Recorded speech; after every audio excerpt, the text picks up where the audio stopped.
So today's Daf Yomi is Kesubos Daf Ayin, Kesubos 70, and we're going to start by concluding Samach Tes Samach Beis, 6 lines from the bottom. The Gemara was talking about a person who gave money through a trustee and whether or not the trustee had to listen exactly to the person's wishes, or it could go down to really the intent of what he wanted. So the Gemara tells us a story about Ilfa. We know about Ilfa from the Gemara in Tainus, Chaf Aleph Amud Aleph, that he and Rabbi Yochanan were chavrusas, and Rabbi Yochanan heard a calling and went back to yeshiva. Ilfa remained a businessman, but he still knew tremendous amounts of Torah. So Ilfa tested everybody in Tainus by going up on the edge of a boat and saying, "If you don't know me, I'll jump into. If I don't know the answer, I'll jump into the ocean." This is a related story. It says the Gemara, Ilfa toa navshe beskiria de makusa. Ilfa went out to the edge of the boat, the mast of the boat, and he said, Ika de asi, de amar we milsa de be Rabbi Chiyav Rabbi Oshaya v'lo pashit noe mimas nisin nafilna me askaria b'tavana. He says, if there's somebody who's going to come and bring me a brisa, a source from Rabbi Chiyav Rabbi Oshaya, and I can't show them where actually that brisa has its roots in the Mishnah. If I can't do that, I'm just going to jump into the river and drown. So Asa, who's obviously talking in an exaggerated manner, because you're obviously not allowed to do that. So Asa, who's Saba, so there was a Saba who came, an old man. Some say every time Eliyahu, some say every time there's a Saba in the Talmud, it refers to Eliyahu and Navi. The Saba came and he said, Tanilei, and he cited a brisa. He says, Omer Tenu shekel of me, B'Shabbos, somebody who says, give a shekel, which is a coin, to my son once a week. And then the trustee sees, he sees really they should be getting double that amount. The selah is double a shekel, knows the lamb selah. The trustee has the right to give them a selah. However, if the father had said to the trustee, Al tidnu lahem el shekel, only give them a shekel, then enos them lahem el shekel. Then, regardless, the trustee can only give them a shekel. We're talking about a case where the money is all going to be the child's, but the father wants to make sure the child doesn't waste it before he becomes mature. So that's why at the beginning of his life, he gives it to him through a trustee. Vim Amar, and if the father says, if the father says, listen, if other people die, then others will inherit in their place, then Bein Shamar Tenu, Bein Shamar Al Tenu, and then it doesn't matter what he said, whether he said give him or only give him. You see that he has a mind there to give the inheritance to other people, so therefore the trustee can only give a shekel. So who is this brisa? Said this Saba to Ilfa. So Ilfa said, Amalei Hamani, Rebbe Meir. This brisa is the Rebbe Meir from our Mishnah, who said that whatever the trustee's instructions were, he cannot deviate. The Amar Mitzvah L'Kayim Divrei Hames says, when it's obligated to fulfill the words of the dead, and you can't deviate. Amar Rav Chisda, Amar Marukva Hilchasa. So Marukva taught that the halacha is Bein Shamar Tenu, Bein Shamar Al Tenu, whether he said give him a shekel or only give him a shekel, knows Nilahem called Sarkon. Either way, the trustee should give the child actually whatever they need, if they really need it. Because Akaimawan, so the Gemara asks why? Akaimawan halacha Rebbe Meir, the Amar Mitzvah Kaim Divrei Hames. What about the fact that we pass along Rebbe Meir says it's a mitzvah to fulfill the words of the dead? The Gemara says, yeah. Hani mili b'mili achrenisa. That's in other matters of a baha, but in this type of circumstance, meinach nichoe. In this type of circumstance, the father would really want the child to get this type of money. And the only reason why I use this formulation of only a half a shekel is because with Zaruzinu, who he's trying to tell him, don't be like a trust fund baby, get out there and work. And so that's why I was trying to let him be aware of the fact that he's got responsibilities and he doesn't have an unlimited American Express card. Tanan Hasam, we learned in the Mishnah in Gittin, since we're talking about children and transaction, Hapa'utos, these are young children. Rashi says actually they're 8 or 9 years old, that if they do a transaction, it's a valid transaction. That's by movable objects. So I'm a referum. When do we say that their transaction is valid? When there is no apotropos there. I mean, there's no executor to run the estate and to oversee that the court or the father appointed to oversee their affairs. If there's an executor, if there's an executor, then the transaction of the child are not valid. Gemara says, why? Why do you say this, that an executor limits their ability to make a transaction? I mean, you want to prove it from our Mishnah, because our Mishnah says that the actions of the child are not valid legally. But that case is different. The case of our Mishnah is different because there's a trustee and there's not an executor. Maybe a trustee is so specific, so that overrides the actions of the children. But a executor is really just to make sure that the child's needs are met. It's not to oversee every transaction. So maybe by an executor, the child would still be able to do transaction, but not like a trustee. So Gemara says, no, we don't say that. The Gemara, if you're correct, the Mishnah would have used a phrase by a trustee. The child has to do exactly what the trustee has. What does it mean when it says the child's actions are nothing? That even if there's an executor, even in general, the child's actions are not going to be valid. They're not going to be valid when there's an executor. So we will return to you Metzias Aisha, and now we go up to Parak Hamadir. So Kesubos, the Mesechas Kesubos is what's called the Shas Katan. It goes through all the topics of Shas. So now we're up to the next topic, which is Nidarim, vows. We've already touched a little bit on it, and this is the reason why Kesubos is followed by the next tractate called Nidarim, because vows, which is really not necessarily specifically to women, but it's included in the category of Nashim. So it comes from a continuation of this chapter. So now the Mishnah tells us, Hamaderes Ishto Milahenos Lo. So somebody makes a vow that his wife is not allowed to have any benefit from him. Rashi tells us right away, we're not talking about marital relations because you can't make such a vow. He would be obligated to have marital relations with her, and the vow wouldn't take effect. So therefore, if he made a vow against marital relations with her, because he's not allowed to make that vow, we wouldn't force him to divorce her. But here, what we're talking about is support. That he takes a vow that he doesn't have to support her. So if he takes the vow, if he takes the vow for 30 days, well, for those 30 days, that will be okay. Yamid Parnes, he could appoint a third party to support her, an agent. But yes, or but if he makes the vow for more than 30 days, Yotiv Ksuba, he has to divorce her and he has to give her the Ksuba because he's required to support her. Now he's not able to support her, so he divorced her with a full Ksuba. Whereas Rabbi Yehuda says, be Israel by a regular Jew, Chodesh Echad Yekayim. If he makes the vow for 1 month, he can remain with her through a third party. But if he makes the vow for 2 months, Yotziv Ksuba. He has to divorce her and give her a Ksuba. But Rabbi Yehuda says that if he was a Kohen and she was married, obviously she's married to him, the Gemara uses the phrase Kohenes. So, and some people have that version here. Shnayim Yekayim. That if he makes the vow for 2 months, he could still maintain with her because a Kohen, once the marriage terminates, they can't retract it. And Shlosha Yotziv eating Suba, by 3 months, he has to divorce her right away. Second case of the Mishnah is Hamadiras Ishto Shalotito Mechem Mikol Peros. So one takes a vow that the wife cannot eat one of the fruits. Rashi says it's talking about a specific fruit. But really what happened was, Rashi says the case here is she makes the vow that she's not going to eat a specific fruit, and he upholds the vow.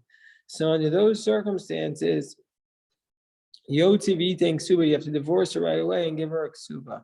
Rabbi Yehuda says, "B'Yisrael Yom Echad Yekayim." If he does it for one day, it's okay. But Shnayim, but for 2 days, Yotzi V'Tei Ksuba. 2 days he has to divorce her with a ksuba. But Kohen, but if he does it with a Kohen, Shnayim Yekayim Shlosha Yotzi V'Tei Ksuba. By Kohen, the third day he has to divorce her with a ksuba. Third case, Hamaderes Ishto Shelo Tishtake Shelo Titkashet. Let's say a woman takes a vow that she's not going to use one of these perfumes, and he hears the vow and upholds it. Yotzi V'Tei Ksuba. He has to divorce her and give her a ksuba. Rabbi Yossi draws a distinction. He says, Banios, let's say she was poor, Shelo Natan Kitzva, and she didn't give a specific amount. Ubashirus Shloshim Yom. So what does this mean? But a wealthy girl, she has 30 days. If she didn't take the vow for more than 30 days, we don't force him to divorce her. But by the poor person, where she didn't give a specific amount, read the Rashi says, Be'isha ani by a poor girl, imlona san kitzva, whatever. If there was no specific time until what point is prohibited upon her, that's when he has to divorce her. But if he gave her a specific time, or if she made a specific time, then we have to wait until that time. The Gemara will try to analyze. What do you mean? How long? But those are the three cases of our Mishnah. So says the Gemara, I don't understand. Explains the Gemara. How can you make a vow not to support her? It shouldn't take effect. Given the Meshubadla, since he is obligated to support her, how can the vow not to support her take effect? How could he even take such a vow? He can't uproot his responsibility. He has a lien on his work. He has to support her. So how can he take a vow not to support her? Didn't we learn? If the woman makes a vow and says, I'm not going to, anything I do, you can't have any benefit from it. It doesn't need to annul the vow because the vow is not valid in the first place. Since she has like a lien on her work product, isn't it go without saying that she can't uproot his lien? So too we are in this case, since he has to provide her with support. He can't really uproot his lien, and so therefore the vow shouldn't take effect. So therefore, so the Gemara says, okay, I'll tell you why his vow takes effect. Because since he could have said to her, he could have said to her, you keep your salary and I'll keep my support. Therefore, since he could have said that to her, you keep your salary and I'll keep my support, and then I'd be able to make a vow against you. Therefore, on top of 70b, we view it as though he indeed did say to her, keep your support, keep your work product, and therefore I won't give you my support, and therefore I can make the vow against you. Gemara says, wait 1 second. I don't know how that works. What about the fact that Rafuna taught in the name of Rab? A woman can say to her husband, I'm not going to work and I'm not going to get your support, and in return for it, I'm not going to work for you. But konem shani ose picha. So, under those circumstances, if she says konem shani ose picha, that everything that I make is prohibited to you, why doesn't he need to annul the vow? So why don't we say, because the woman could have said, I'm not going to work and I'm not going to get your support. Therefore, it'll be like she said to him, it'll be like she said, since she could have said, it'll be like she did say to him, and therefore a vow will take effect. So the Gemara says,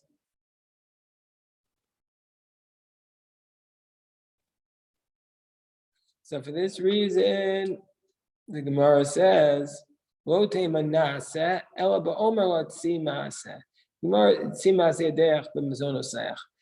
says, it's not, don't say in this case of the husband, the reason why the vow takes effect is because he could have said, don't work for me and I won't support you. But he actually did say it. So it's a different case. He actually did say, don't work for me and I won't support you. And so therefore, since she's not working for him, therefore he doesn't have to support her, and therefore the vow takes effect. So the Gemara says, well, if that's the case, well, if that's the case, then why does she need a third party to support her? Why does she need to get it through an agent? Didn't he just tell her, you keep your money and I'll keep my support? So the Gemara says, well, the third party is B'dlo Sapka. She guess what? It wasn't working. There wasn't enough. Her work product does not equal the minimum level of support that she's required to get, as outlined in the Mishnah back on 64b. Well, the Gemara says, well, if she wasn't getting enough based upon her work product, then Hadar Kushan Uduchta, then we have the same question. He has to provide her with the minimum. So how could he make the vow? There's a lien against him. So the Gemara explains, Amravashi b'mesapekes l'dvarim gedolim eina mesapekes l'dvarim ketanim. So she had enough for the big things, but she didn't have enough for the little things. And so therefore, he was giving her the minimum. It was giving her the minimum because she had enough for the big things, but not enough for the little things. So that's Rav Ashi's answer. So Gemara said, and so therefore, for this reason, his vow took effect, and he has to provide it for the third party. Gemara says, well, wait, we need to analyze that more. These little things that he was giving her enough for, what are we referring to? If she was accustomed to them, well, then he has to provide it. Because we'll say she was accustomed to them, he has to provide it for her. And if she wasn't accustomed to them, well, Parnas Lama, why does she need a third party? She's not used to it. She doesn't need to get these things. So the Gemara says, no,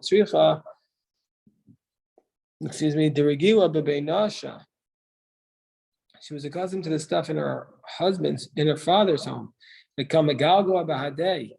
But she said, you know what, I don't mind giving up a few things because of love, because I'm going to be in great love with you. So we're all together in this. So I don't mind giving up such great things. So she says, I'll live a austere life because of our love.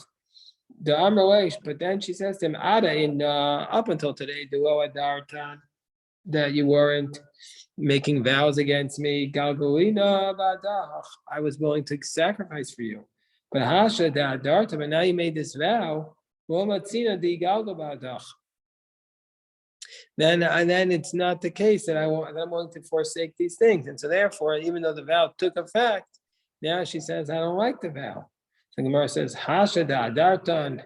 Gemara says, so why do we give her 30 days? She should be able to get it right away. So she should get the divorce right away. Why do we say until 30 days? And Gemara says, up until 30 days, the whole town doesn't know about it. It's not disgraceful for her. And so therefore, up until 30 days, she'll be willing to get supported through a third party. But more than that, Shami by Inish and Zio by Milsa. More than that, people will hear and it'll be disgraceful to her.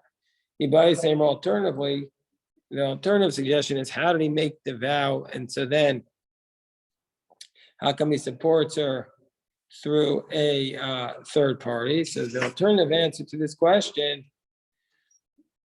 that how the vow takes effect, even though he's mishubed, and therefore, how can he appoint the parnes? So what are we saying? Shehidira kashiyarusa.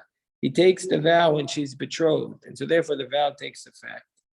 Arusa, well then why does he have, if she's just betrothed, then why does he have to support her? Why does he have to support her? Through a third party. You don't have to support your betrothed wife. Mor says, no, no, it became time of the year where it was a year of betrothal. Now he has to start supporting her. Like we learned at the very beginning, and then we learned it again, and the Mishnah Nun Chesam and Aleph.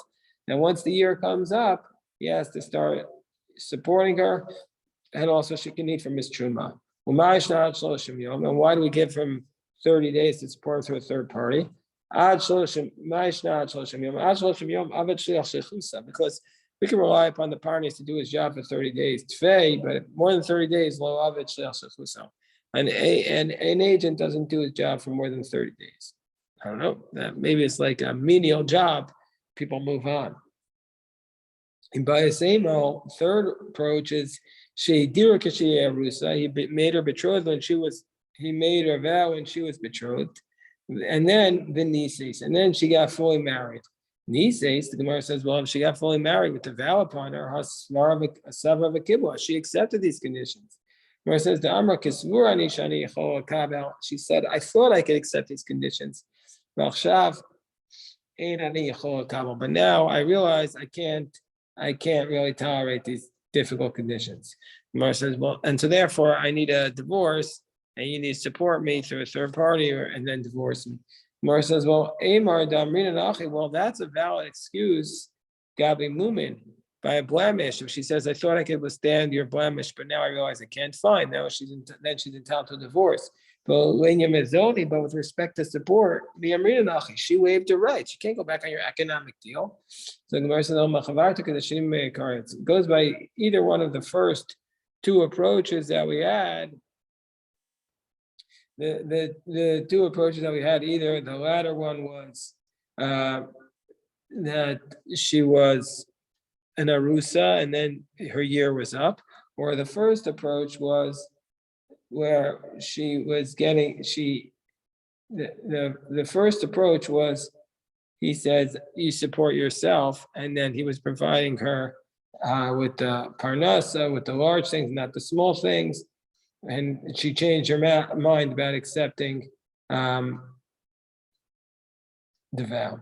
Okay, so now the Mishnah tells us, now the Gemara tells us, up until 30 days, she can appoint a parnes. Gemara says,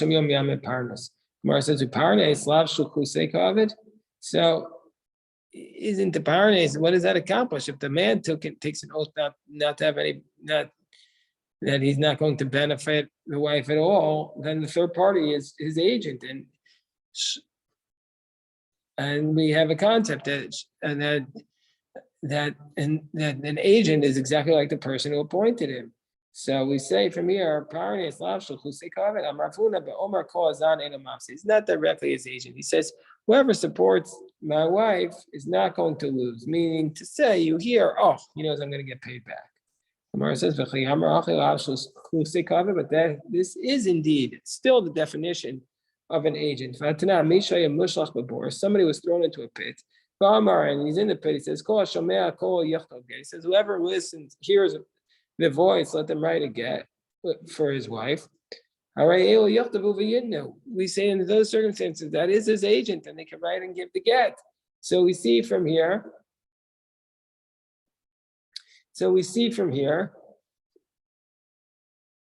even though he didn't tell him directly, it's still considered his agent. So the Gemara says, two cases totally different. Hasam kamar yachtov. There he says, let this one write it. Hacha mikamar yazun. He didn't say, let this one support it. He says, whoever supports it by a get, you have to specifically have an agent. It has to be written lishma. You have to have an agent, or else the get is not valid. But here he doesn't need a specific agent to support her. He just needs her to have the support. So he says, whoever supports her. Gemara says, but what about the fact that Amar Rabbi Ami b'deleka? What about by Hilchos Shabbos? Rabbi Ami taught b'deleka, by a fire. Itiru Omar. They allowed them.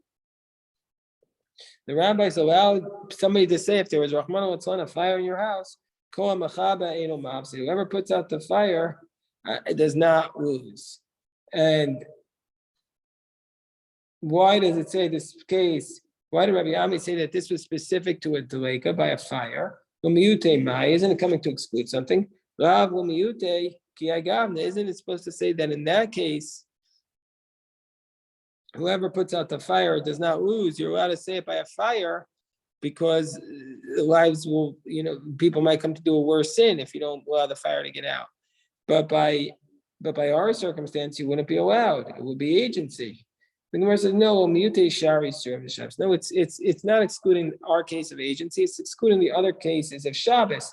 Now you can't speak like that with like whoever cooks the food for us will not lose. No, you can't say that with respect to the other prohibitions of Shabbos. Let's say somebody, again, Rabbah challenges this idea that this is not considered an agent. if somebody is not allowed to have any benefit from his friend, so there's one person, there's a person who can't get benefit from the other person, but he doesn't have anything to eat. So he needs to eat. And his friend, you can't annul the vow. There is no chacham to annul the vow, and he needs, or the circumstance, he has no petach, he has no opening to annul the vow. He needs to eat. So then the person who wants to give him the food can go to the shopkeeper who knows him, the local bodega, and he could say to him, Ishboni mudar anavim many. Say, Yankel Shmuel over there, he can't get any benefit from me. I have no idea what to give to him. Who knows? And goes to the shopkeeper, gives him ubav and no tell me that. And then the shopkeeper goes back to this guy who the person can't have benefit from and he gets his money. So do you mean to say under those circumstances, hachilu deshari, there it's permitted because there he doesn't even say these words. Whoever supports him will not lose. He says this case is different. Because in this case, it's more attenuated. So but it doesn't imply if he says whoever supports this person is not going to lose, will not be effective. The Gemara says no. They're both effective ways. And our mission is Lomi Bai calls on Edom Mafsid. Not only in the case where he says whoever supports this man will not lose, where it's just a general statement, then we say it's still not a shlichus, it's still not an agency, and it's okay. Avohai, but you might have thought in this case, Kivin the Ragulas, the case of the shopkeeper, since he's accustomed to seeing him, Vika the Ragulas over Kaazal Kamarway, and then he comes in and he says to him, Command Amrway Zil halfway estimates. You might have thought it's like he said, go give him my money. Kamash Malone, we don't say that. And so therefore we say that case is good. So the Gemara says, Gufa. What about the following? Amudar. We said Amudar. Somebody takes a vow he's not going to give his friend any money, but the guy has nothing to eat. So what could he do? No saying Oba. No tamizet. Who knows saying Venu Yodea Ma'eso, who knows saying well? Uva Veno tamizet. Then what he can do is we can do this case. The shopkeeper gives to him. And then he comes back and takes it from the other party. So do we have the case of Beso of no Sugdero. He needs to build his house and put up his fence for Sadeo and build it and harvest his field. And so you go to the workers and you say to them, Ich poni mudra nami many. This person is can't get any benefit from me. I don't know what to do for him. They understand his wink wink. They do the work, and they come back and they take the money from the guy who expressed an interest in it. Also, another case, a third case, let's say they're walking along the road. The two people, they have a vow against each other. You can't, he doesn't know what to eat. They have nothing to eat. No sin la'achar, you give it to a third party as a present. And then the person who has the vow against him, he takes it and eats it. And that's allowed. But let's say there's only two people there. There's no other person there. You can just put the food on a rock. Gather on a hedge. Say this food is ownerless. And the other one can just take the food and it's permitted. Rabbi Yossi says it's prohibited to do that. You can't just, if it's just you and this guy and he's not allowed to get any benefit from you, you can't just put the food on the rock. My time in the Rabbi Yossi. What does Rabbi Yossi say it's prohibited? The Beit Choron. It's like it is a decree because of the incident of Beit Choron. What happened in Beit Choron? This is what Rabbi Yossi says. That what happened in Beit Choron was that there was a grandfather who couldn't go to a wedding, and the grandfather was Mudarana. So the father of the groom said to another person, I want him to come, so I'm giving it over to you. I'm giving it over to you so that it's not mine, so that my father could come to the wedding.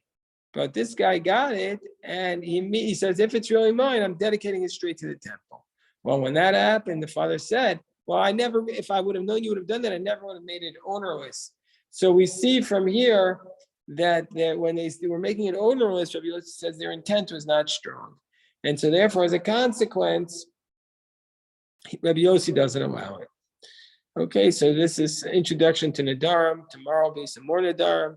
Ayin Beis. Then we have the famous sugya about what activities a man can divorce his wife about based on her religious behavior. All right, we'll stop here. If anybody has any questions, I'm happy to address the questions.